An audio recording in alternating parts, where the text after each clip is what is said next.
Welcome to आवाइस। आज हम देखेंगे हमारे daily MCQs for 16th of July. So let's start, guys.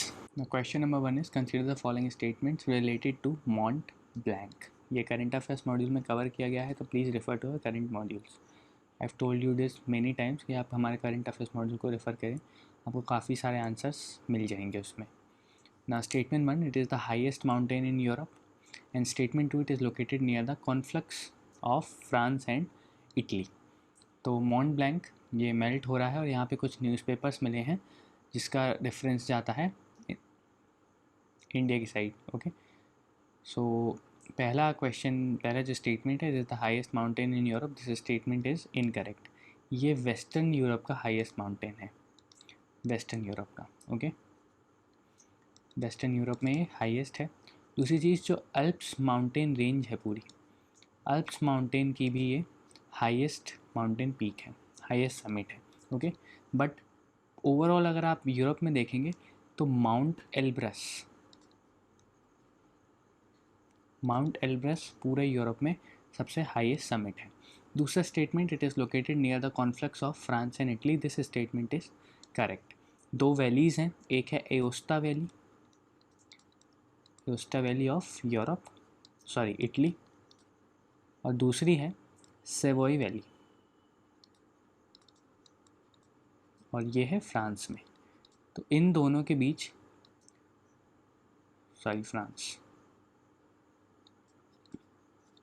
इन दोनों के बीच ये पड़ता है, इटली और फ्रांस के बीच में। आंसर है हमारा B2 ओनली। ओके, सो इसमें कन्फ्यूजन नहीं होना चाहिए आपको। Now let's move forward. Now question number 2 is India's first state level E Lok Adalat was recently organised in A Maharashtra, B Andhra Pradesh, C Chhattisgarh, और इज इट D गोवा। तो हमारी जो थर्ड नेशनल लोक अदालत थी,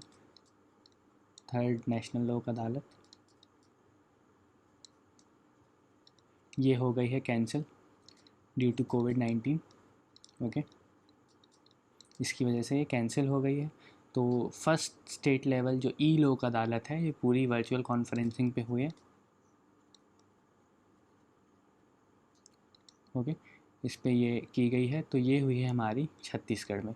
जो वहाँ के हाई कोर्ट जज हैं, chief justice of Chhattisgarh high court PR Ramchandra Menon, उनने इसको इनाग्रेट किया।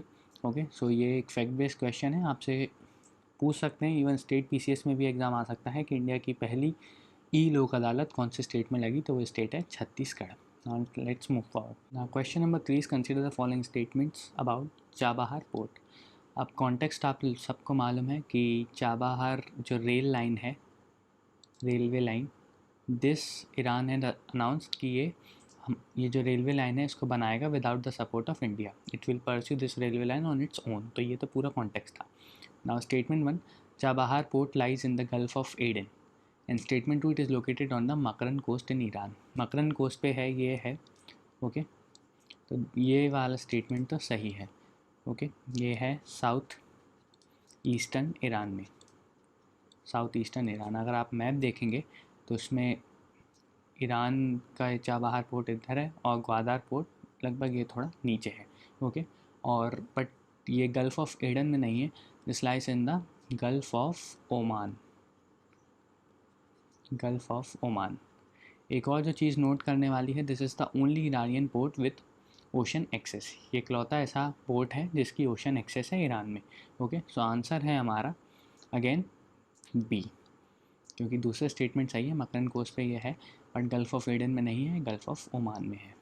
That is clear. इससे क्वेश्चन आ सकता है, हमेशा से पॉसिबिलिटी रहती है चाबहार पोर्ट से क्वेश्चन आने की, इस साल ये पॉसिबिलिटी बढ़ गई है। तो let's move forward. Now question number 4 is consider the following statement with respect to technology information forecasting and assessment council. इसके नाम से ही आप कुछ चीज़ें इसके बारे में समझ सकते हैं। Now statement 1, it is an autonomous body under the Department of Science and Technology, this statement is correct. And statement 2, it assesses the state of art of technology for socio-economic sector. Okay, so जो context है news का वो ये है कि TIFAC which is the Technology information forecasting and assessment Council, इसने एक report release की है जिसका टाइटल है एक्टिव फार्मास्यूटिकल, शॉर्ट में लिखता हूँ, काफ़ी बड़ी रिपोर्ट है, एक्टिव फार्मास्यूटिकल इंग्रेडिएंट और फर्दर जो subtitle that is status issues technology readiness and challenges, तो ये रिपोर्ट टाइफेक ने निकाली है. Now TIFAC is an autonomous technology think tank under the Department of Science and Technology. Okay, so पहला statement है हमारा correct. Now TIFAC is mandated to assess the state of art of technology and set directions for future technological development. तो direction set करता है TIFAC, directions for future technological development, क्या क्या technological developments होने चाहिए. Okay, ये direction set करता है TIFAC. TIFAC activities comprise a wide array of technology areas and fill a critical gap in the overall science and technology system of India. Okay, और future को ध्यान रखते हुए सोशियो इकोनॉमिक सेक्टर्स में क्या क्या टेक्नोलॉजी डेवलपमेंट होने चाहिए, ये इसका मैंडेट है.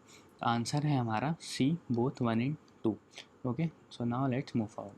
Now question number 5 is Pragyata guidelines. Pragyata guidelines ये भी करंट अफेयर्स मॉड्यूल में कवर हुआ है. तो these guidelines was in the news recently is associated with A. Prison reforms, B. Custodial deaths, C. PDF reforms, or is it D. Digital education? This question is very easy guys. Digital education, D is the answer. So Pragyata guidelines, digital education, online education के लिए कुछ guidelines हैं. Okay, these are completely advisory in nature. इसको जो release किया है वो किया है मिनिस्ट्री ऑफ HRD ने, और किसने प्रिपेयर किया है, तो NCERT ने इसको प्रिपेयर किया है. कितना टाइम की क्लासेस होनी चाहिए, क्या क्या ध्यान रखना है, इवन पेरेंट्स के लिए भी गाइडलाइंस हैं, टीचर्स के लिए भी गाइडलाइंस हैं, स्टूडेंट्स के लिए भी गाइडलाइंस है. इसमें cyber bullying and cyber safety, ये सारी चीज़ें इस गाइडलाइंस में हैं. ओके, क्लास की टाइमिंग कितनी होनी चाहिए, कितने क्या क्या आपको पढ़ाना है, क्या क्या जो स्टैंडर्ड्स ऑफ प्रोसीजर है, सारा कुछ इसमें बताया गया है. दूसरी जो इम्पॉर्टेंट चीज़ है, जो मैंने आपको बताया कि एडवाइजरी है नेचर में, state governments are free to take out their own guidelines. इसमें मॉडिफाई भी कर सकते हैं, अपने rules and regulations state governments निकाल सकती हैं. ओके, और 8 स्टेप्स इसमें दिए गए हैं, 8 स्टेप्स को अंकित किया गया है इनमें.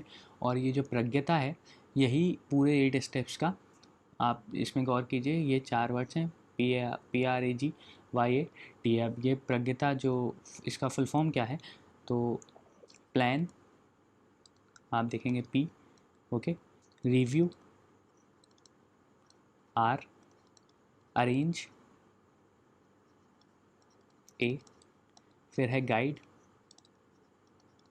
G, फिर है टॉक को यक. Okay, which means talk. Now अगला है असाइन का भी A. फिर आता है हमारा track, T, and last is appreciate, इसका भी A. तो इससे पूरा बना प्रज्ञता. ओके, सो ये गाइडलाइंस, इसमें 8 स्टेप्स हैं, और ये 8 स्टेप्स ये हैं: प्लान, रिव्यू, अरेंज, गाइड, यक, which means talk, assign, track and appreciate. तो आंसर है हमारा डी, डिजिटल एजुकेशन. इसी के साथ हमारा आज का MCQ खत्म होता है. I hope you like it guys. Please subscribe to our YouTube channel and press the bell icon for any further updates. We'll meet tomorrow. Thank you.